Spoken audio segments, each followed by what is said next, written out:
you all for joining the Network Leadership Book Club. We are so excited about our guest speaker on today, and we are talking about You've Been Chosen, a book by Cynt Marshall. And our special guest speaker is Theresa Spralling. And Theresa is an associate director in our HR department. She is no stranger to employee resource groups. She was at one point the president of WOA, that is Women of AT&T, and she has been a long-standing member of the network and really engaged and supportive. And so when we considered who we could bring on to really capture the essence of Miss Cynt Marshall and really bring the discussion to life, Theresa Sprawling face popped up and we reached out and she said yes. And so thank you, Theresa, for joining us on this evening, taking time out of your busy schedule to bring our discussion to life. This discussion today, it will be very interactive. We're going to ask questions, answer questions, and really just be engaged. So, Miss Theresa, anything you would like to add before we get started? I surely will. It's an honor to be here. Thank you, everybody. I'm really excited and talking really fast because while I'm honored to be here, since you thought of me after thinking about Cynt Marshall, I wanted to give Cynt Marshall an opportunity just to say hello to everybody. She's about to get on a plane. Cynt, if you will, these women have read your book. We're going to talk about it tonight, but I wanted them to hear from the author, the amazing Cynt Marshall herself. Cynt, if you would come off mute and just say, hey, I know you may have some background noise, but it's okay. She's on there. She's on there. Give her a minute. Give her a minute. There you go. You're off. Cynt, go ahead and say a word. I know you're getting ready to jump on a plane. Oh, she just went back on mute. Oh, that's my surprise. Go for it, Cynt. Can y'all hear me? This is Cynt. Now We we can hear can. you. I know Yay! it keeps saying I'm muted, and then I'm trying to hit the star 66. I am literally getting ready to board a flight back to Dallas. I am so glad that my sister Theresa invited me to pop into this call, and I am delighted that you all are reading my book, or you've read it, I guess. So I'm sorry, I'm right here, literally get on the plane, so you'll hear it in the background. But I wrote this book. Let me tell you what You've Been Chosen is all about. You've Been Chosen is about how God and great people always show up in my life. And it started out being about my cancer battle that Theresa and others are very familiar with because they were all there supporting me. And it talks about how nothing happens by accident and that we are chosen for the good, the great, the bad, and the ugly. But even though we're chosen to deal with some crazy things, we are uniquely equipped to handle it. And the reason we're uniquely equipped to handle it is because we have each other. For those of y'all who know me, you know that my hold on, I am literally getting ready to get in this plane. So you know that my theme song is Ain't No Mountain High Enough. And that's my theme song because there really ain't no mountain high enough to keep all of us from being there for each other. And so it is about community. It's about different challenges, but also a lot of great things, and how at the end of the day, truly it's about all of us being together to help each other get through the different things in life. And then there's some fun stories. So you would laugh, you would cry. It started out just being about my cancer story and my journal that, I had chronicled my 12 rounds of chemo. But then as they talked to me, they said, Cynt, you've been chosen for other things in your life, which is why you were able to handle cancer with the attitude that you had when you had it. So what y'all got there is everything. It wasn't supposed to be a memoir. It wasn't my book on leadership. It's not my book on motherhood. It really was just my cancer journal. I even had another title for it. It was Winston in the Clubhouse. But the publishers and the agent, they keyed in on something that I said several times from that very first email that I sent to my AT&T team, and right after New Year's in 2011. And I kept saying, I've been chosen for this, and I'm uniquely qualified for it. I've been chosen for it. I have all of you. I have faith. I'm ready to handle it. So that's what the book is about. And Theresa, I'm so glad you asked me to pop on. Thank you for popping on, my beautiful sister. I love you. We love you. Thank you for the gift. I'm going to circle back to y'all. Be in Dallas next week. I know you're probably Oh, everywhere, perfect. but we so No, I need love to you. see And we're you. going to do justice to your book tonight, talking about it. I love it. I love y'all sisters. I love y'all sisters. Make Love you. sure I Love see you you. next week, Teresa. All Okay. All right. right. Bye bye. Same here. Safe Bye bye. travels. Thank you. Bye bye, Thank Stay Sin. you. safe. Bye bye. Bye bye. Thank you so much. What an Ah, awesome surprise. Thank you for doing yay. that. You're quite welcome. I was honored that I was selected, but I went, wait a minute, why don't we have Scent do it? Well, of course, why don't we have Scent doing it? Because she's all over the place. She's here, there, and everywhere. But I sent her a note and I said, Scent, I know you're busy, but it would be an honor if you would just pop on. So I'm hoping those of you who heard her know how sincere she is. And she has a truly big job, a big job. But look what's happened. She's about to get on a plane and she took time to talk with us.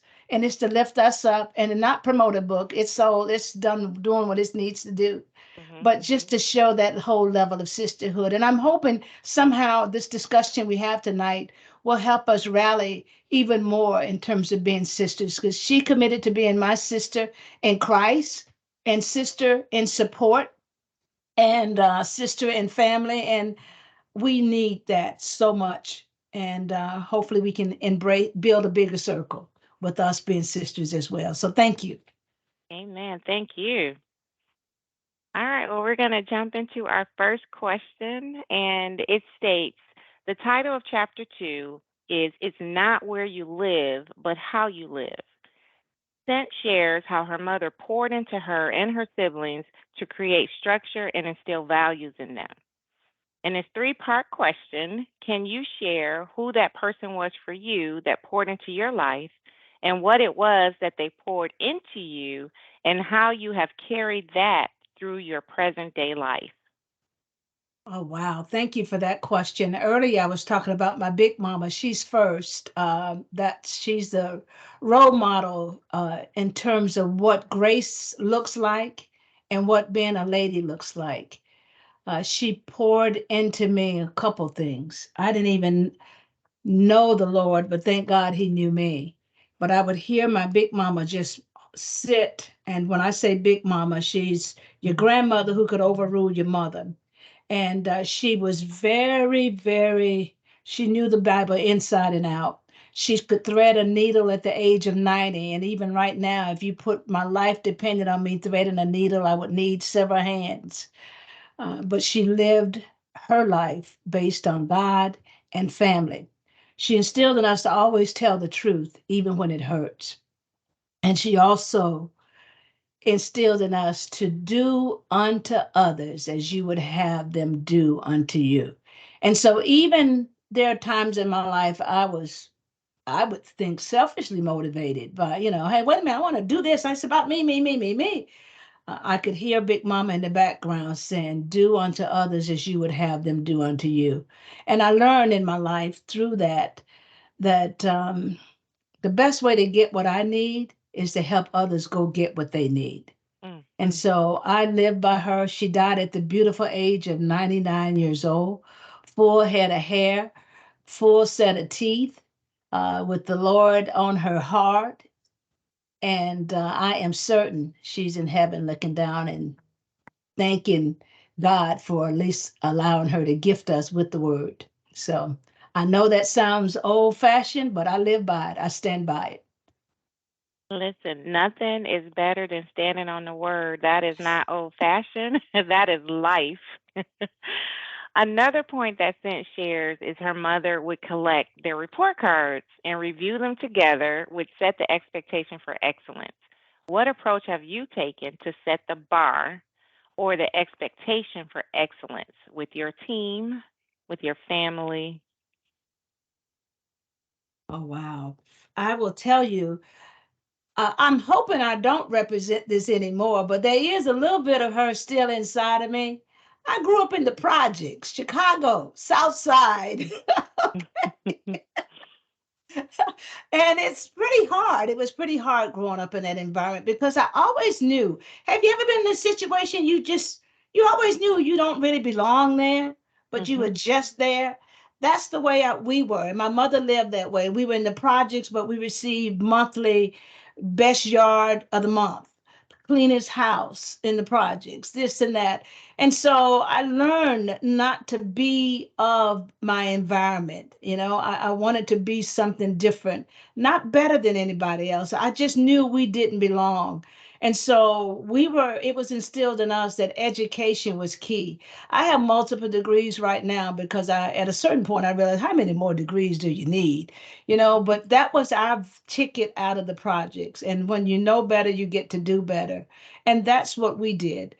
So education was our standard of excellence in the home, and still is now. I have two beautiful grandsons, and I instill that in them. That is their job to go get their education.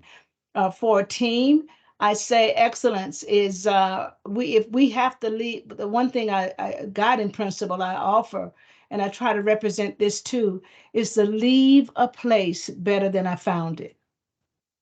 And when I do that, I know my work is not in vain. I'm really curious because I struggle with that. I wonder what others do to raise the standard and what standards they've set for their families and their teams. But it's resonated with my team. Whatever situation we have, we want to leave it better than we found it, or at least leave it the same way. Don't make it worse by showing up, right? Some people can just wreck things. But that's been a guiding principle for me from a professional standpoint and a personal standpoint. I'm Awesome. So, Thank you. so Teresa, if you don't mind, this is Tamiko. I'd like to yes. share some of the examples that I would do being in my role. I Okay. always try to set an environment or lead to just show people it's okay to not be perfect.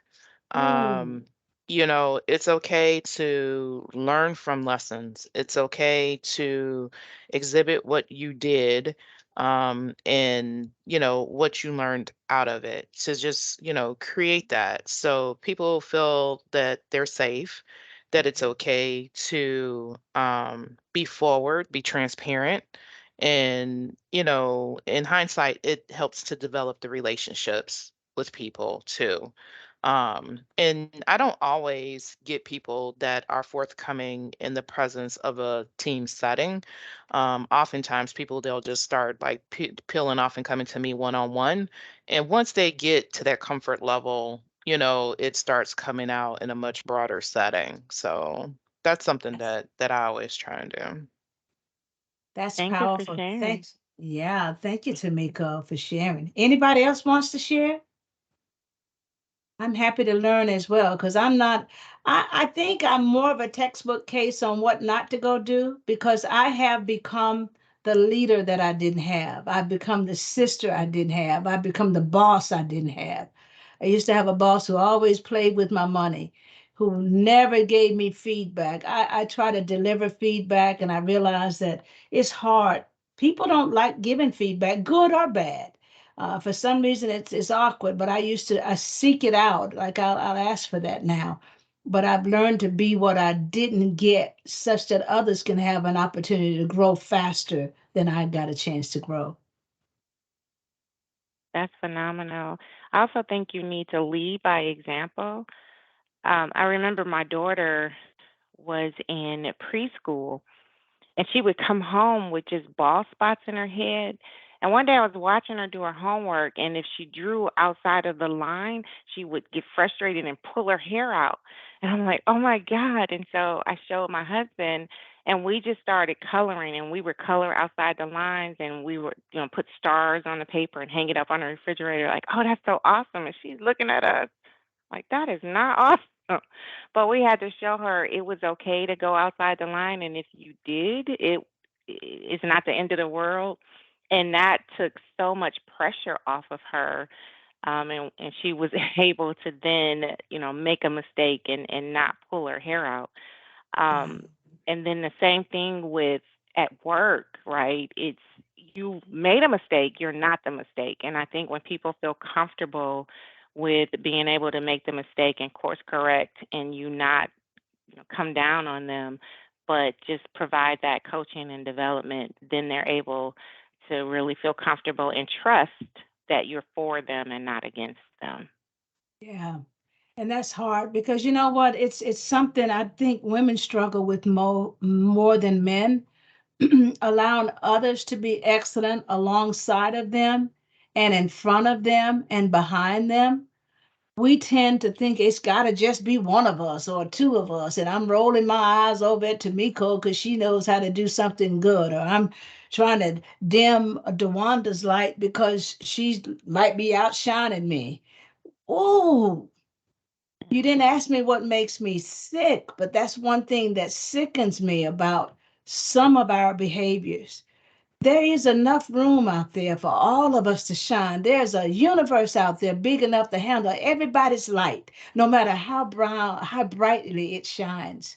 And so, excellence to me is learning how to gracefully lift up another sister. And when I say sister, she doesn't have to be black or brown. Anybody who's different from me, anybody who's walking the journey and trying to be the best they can be, help me lift them up without me feeling insecure or thinking something's wrong with me.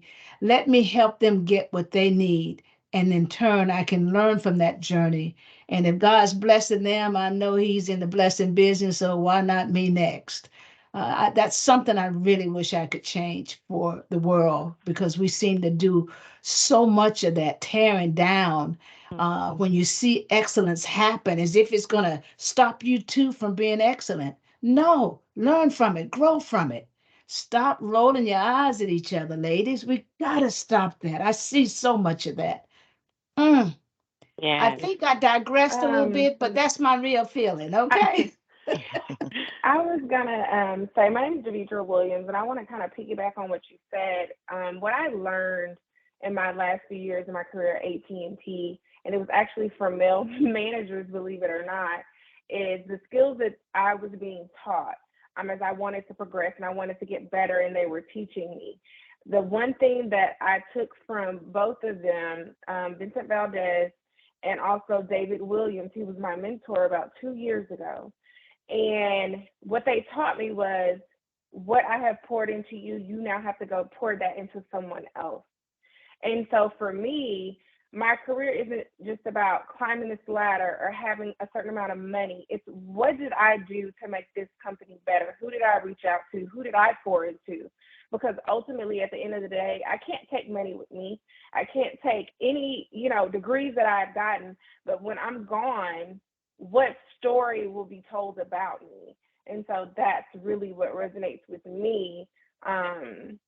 Fully, and that's like what I got out of the book fully is just pouring into other people and people showing up for her because you know she has a great and amazing story. So she has a legacy to leave, and that's my goal ultimately, is just to leave a legacy Yes. here at AT&T some way somehow. Oh, I so love you sharing that and so powerful and love to David Williams. I know him well. And again, uh, it's we give each other compliments, lift each other up. There's plenty to do there. And you're absolutely right. Scent is a perfect example of pouring into others. Again, tonight's demonstration is no small feat. Yeah, she just got on the telephone, but do you know how busy folks are trying to run a whole professional basketball team? But she knows how important it is for us to pour into each other. And she took a few seconds just to lean in and support what we're doing. And to support me as her sister and to support you guys as my sisters. And now you know that's the way this story goes. I was amazed in her book how here it was, she was sick and yet she turned that whole chemo center where, and I've been there because I lost my oldest sister to ovarian cancer.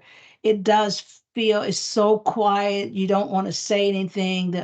You can see that from the faces that people have given up hope or they're afraid.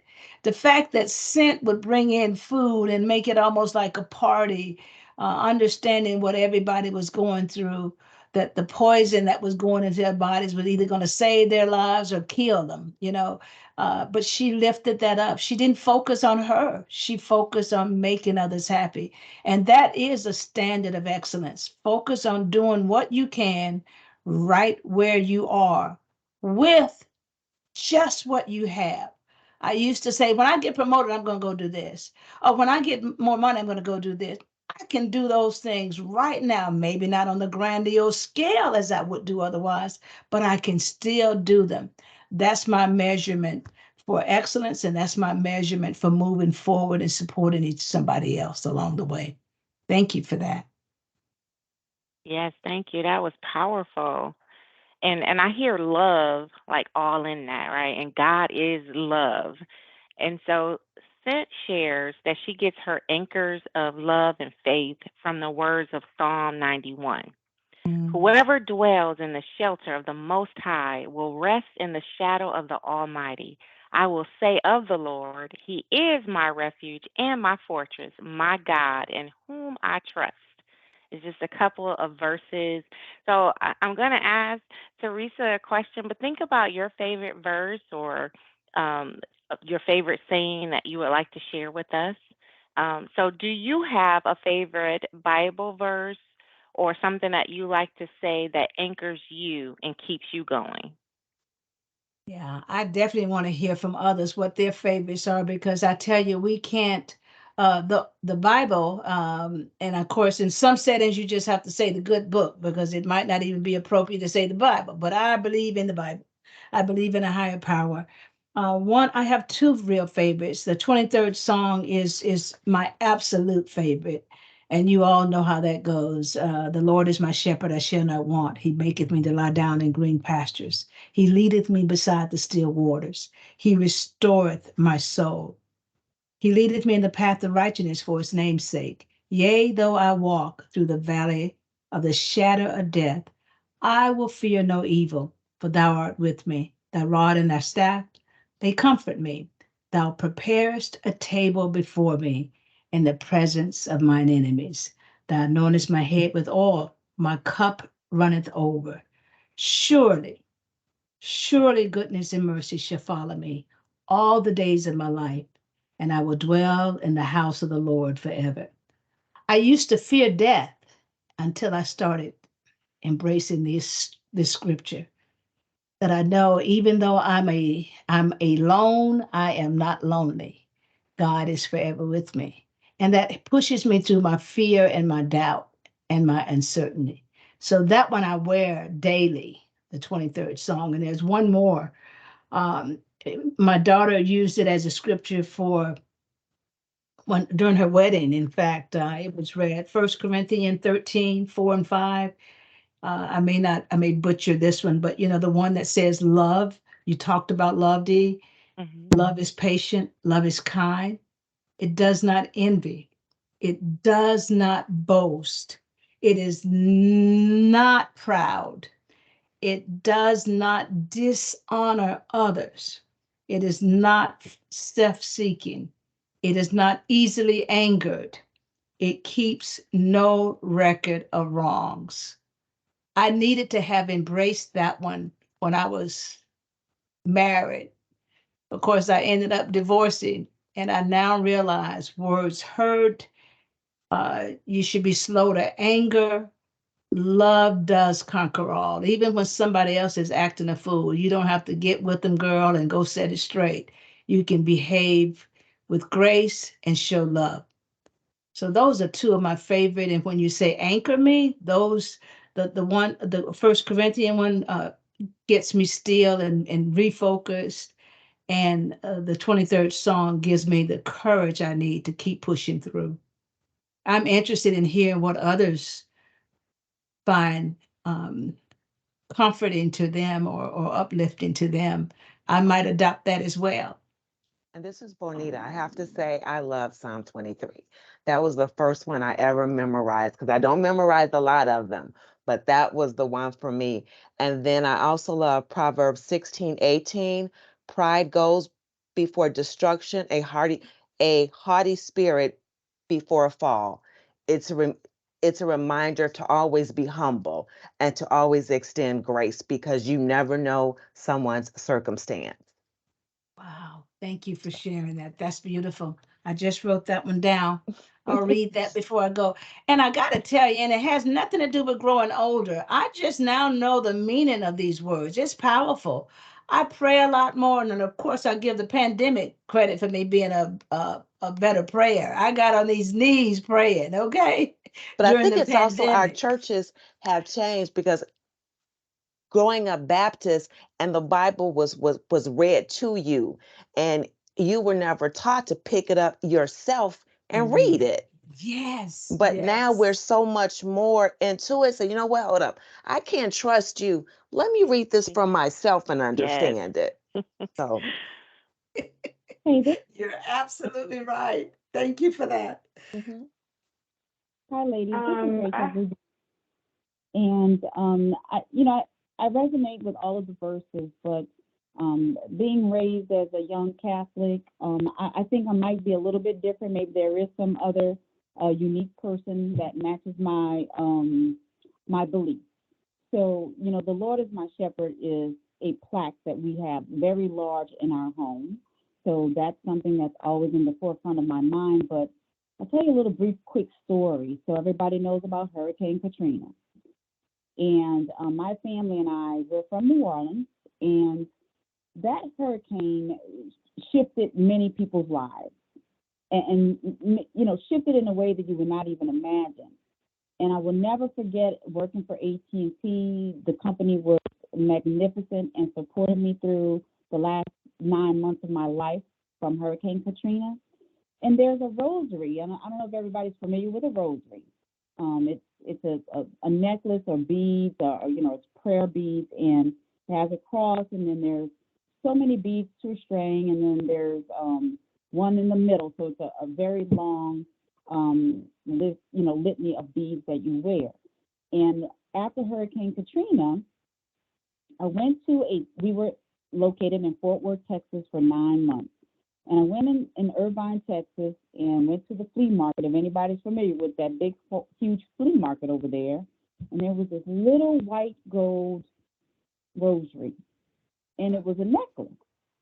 And my husband said, that's really, that's really special and unique. And I said, you know what? My grandmother, as you were talking, Theresa, about, your big mama. I had Grandma Do, and she gave me her wooden rosary beads, and I thought that I had lost them in Hurricane Katrina. And I said, well, maybe I should get those. He said, yeah, you should. And we had no idea that those rosary beads were saved out of the storm. So I was able to cherish those. She had been gone, and I still have them today. But I bought that rosary, and you would not believe when Hurricane Katrina hit. 9 months into that, I found these rosaries, and I tell you, I wear them today. Wear them today, every day. And the only time I'll take them off is if I'm, going to maybe a function, or, some people aren't aware of what a set of rosaries are when you wear them around your neck. But you can pray throughout the day, and it's a prayer to the Holy Mother, right? And that rosary I wear every single day to bed, swimming, sun tanning, vacation. And so I'm really bound by that because I can think about people, and you can pray the rosary. The rosary is utilized to pray for others. So I utilize the rosary in that spiritual, mindset. So it reminds me every single day that you are not alone. It's God, and you pray for others. So, I certainly resonate with everybody about the Bible and the verses. They're hard to remember because, they're real hard to remember because you have so many. And, our families, we have verses that are tattooed on your body so that you can always remember those. But Wow. yeah, so that, I carry the rosary with me as a part of me being very close to the Lord, my grandmother, and also it helps me to remember to pray for people. Wow. Thank you. That is powerful. And it Yes. shows you how we're still connected no matter what, right? Different different backgrounds, different beliefs, same practice and same standard of excellence. And oh, by the way, same connection to an almighty God. It's a beautiful thing. Thank you for that. Mm. Wow. I I do would like that. say Joshua 1:9. Have I not commanded you? Be strong and courageous. Do not be afraid. Do not be discouraged, for the Lord your God will be with you wherever you go. And I say that because my upbringing was not like the best. I went through a lot of things in the society's world. I should be a statistic. I shouldn't be where I'm sitting today. And so I know that, things will come my way, situations will happen, but I know no matter what, I'm never alone. So I think Mm. that is the verse that just sticks with me. Wow. Love it. You sharing that resonates with me because it just makes us know, all of us on this call, that we all stand with some type of fear. We all stand in some type of need. And words, I used to hear this little thing coming up. In fact, we used to skip rope to it. Sticks and stones may break your bones, but words will never hurt. Words do hurt. Mm-hmm. And we need words. We need powerful words to help keep us on track. And so, whether it's through practicing the rosary or reading scriptures, um, just going, meditating, whatever you need to do to get closer to calm your fears so you can see your light yourself and get the courage you need to move forward. That's what I think we have to do. And not just for us, but for others, because you'd be surprised. And this is what I've become very, very much aware of. People are watching you. And it's not that you got to go do something now, you got to straighten up because somebody's watching you. Go do you, go be you, because everybody else is taken. But you are modeling the way. You are setting the example for somebody, some little girl who doesn't know how to walk in high heels, some little girl who doesn't know how to handle conflict, somebody who wish they could be you, somebody who wonder, how the heck do you even do this? I'm remembering as I share this piece of it, a boss I used to have, I was the first, and I know a lot of people get off on being first. That was really nothing noble for me being the first female and first black in engineering in Bell Laboratories. That was not something I was really proud of, but my parents were, and we had every right to be, because with that I got paid, right? And I was trying to help pay my mama's light bill to keep us keep a roof over the head. But all that to be said, you want to be able to shine to show up where you're not dimming your light again. You're lifting others up, and being the first isn't so noble, but sometimes you have to do that, and it is lonely at the top. And when you are first, you have to know that others are watching. Do I do it like her, or do I use her as the example of what not to go do? And I choose to be the example for how to lead and how to behave. Not that I'm Miss Patty Perfect. No, no, no. I'd walk a mile in my shoes. I am flawed beyond measure. But I will tell you, I am consciously aware that there's somebody out there looking at me, looking at you to see, is this how you lead? Is Mm-hmm. this how we overcome challenges? Is this how we talk to each other? Is this what support looks like? Is this what sisterhood looks like? Is this what excellence looks like? Is this what grace looks like?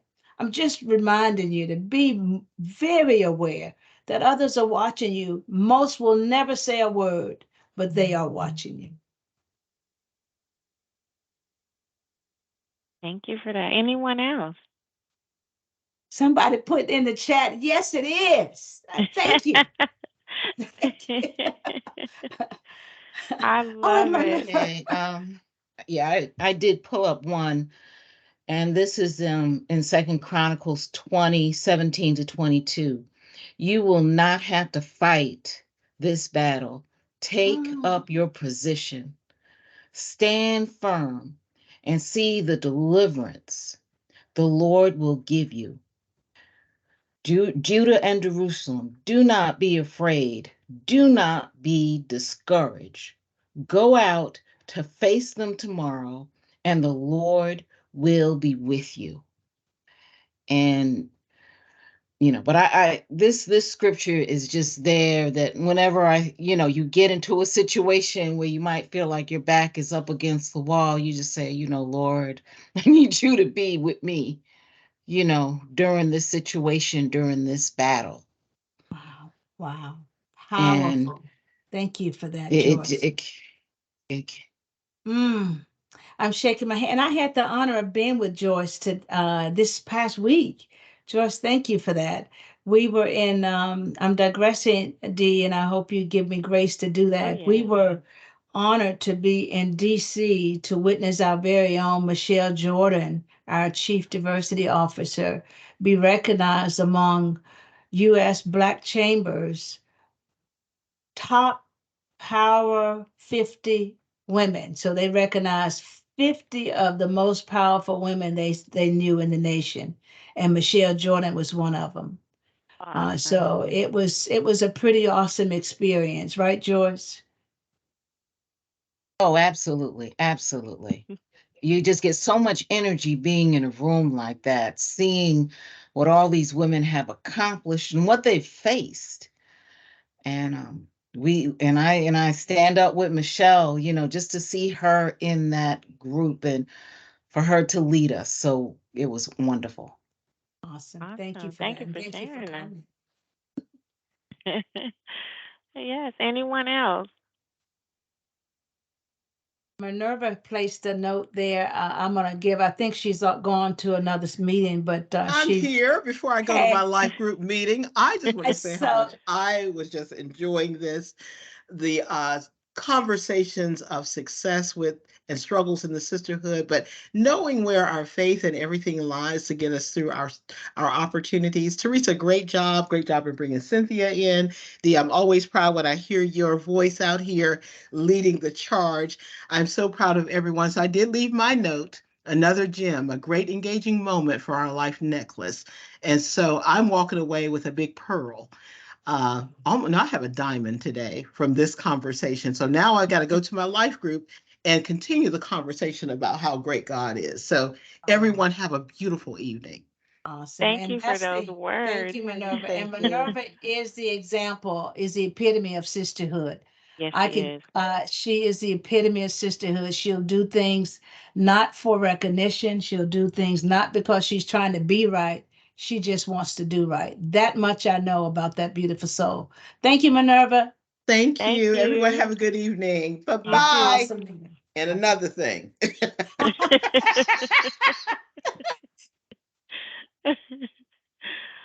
Awesome. Anyone else? Well, I'll share mine. It is Romans 8 and 28. And we know that in all things, God works for the good of those who love Him, who have been called according to His purpose. Absolutely love that. I think sometimes we can get discouraged when our plans don't go to plan, but we just have to trust that God is working it all out in our favor, and that keeps me going.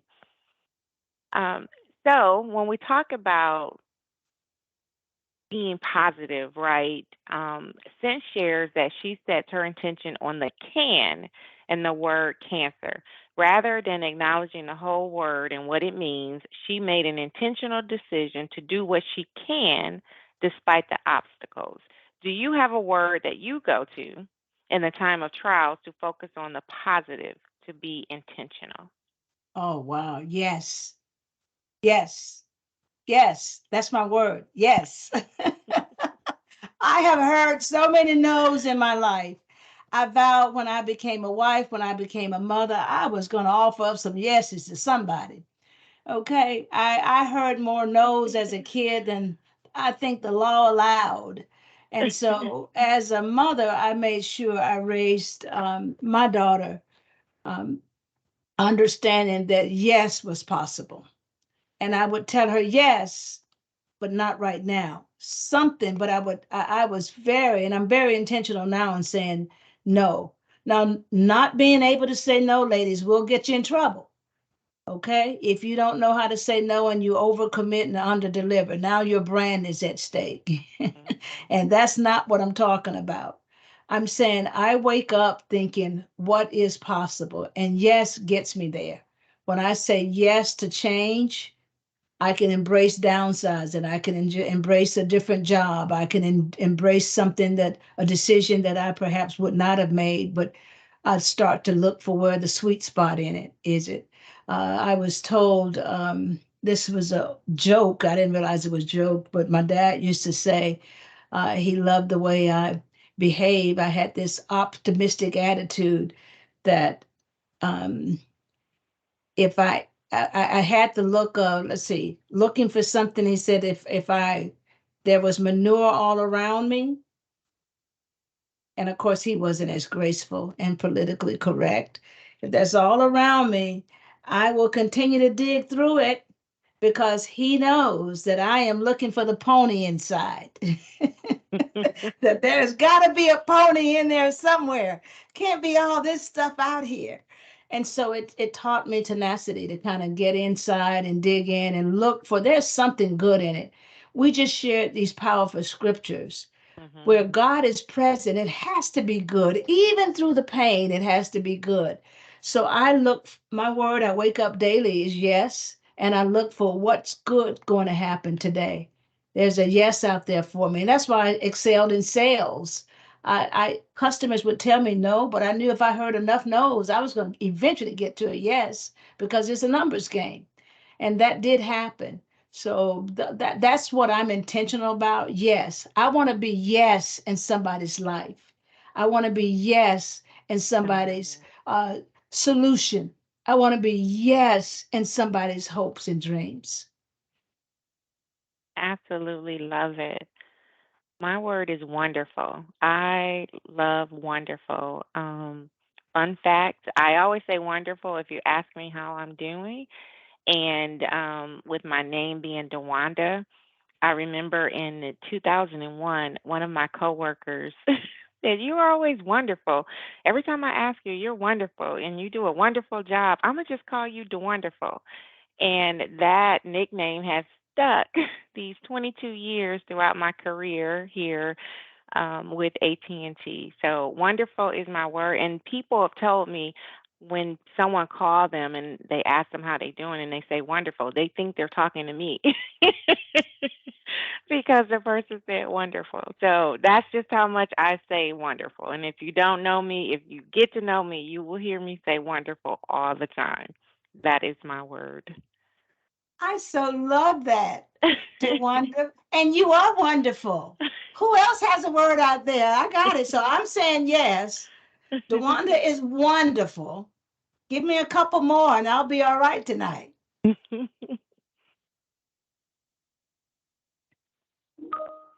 My I see word is excellent. Okay. my word's intentional. That is my word.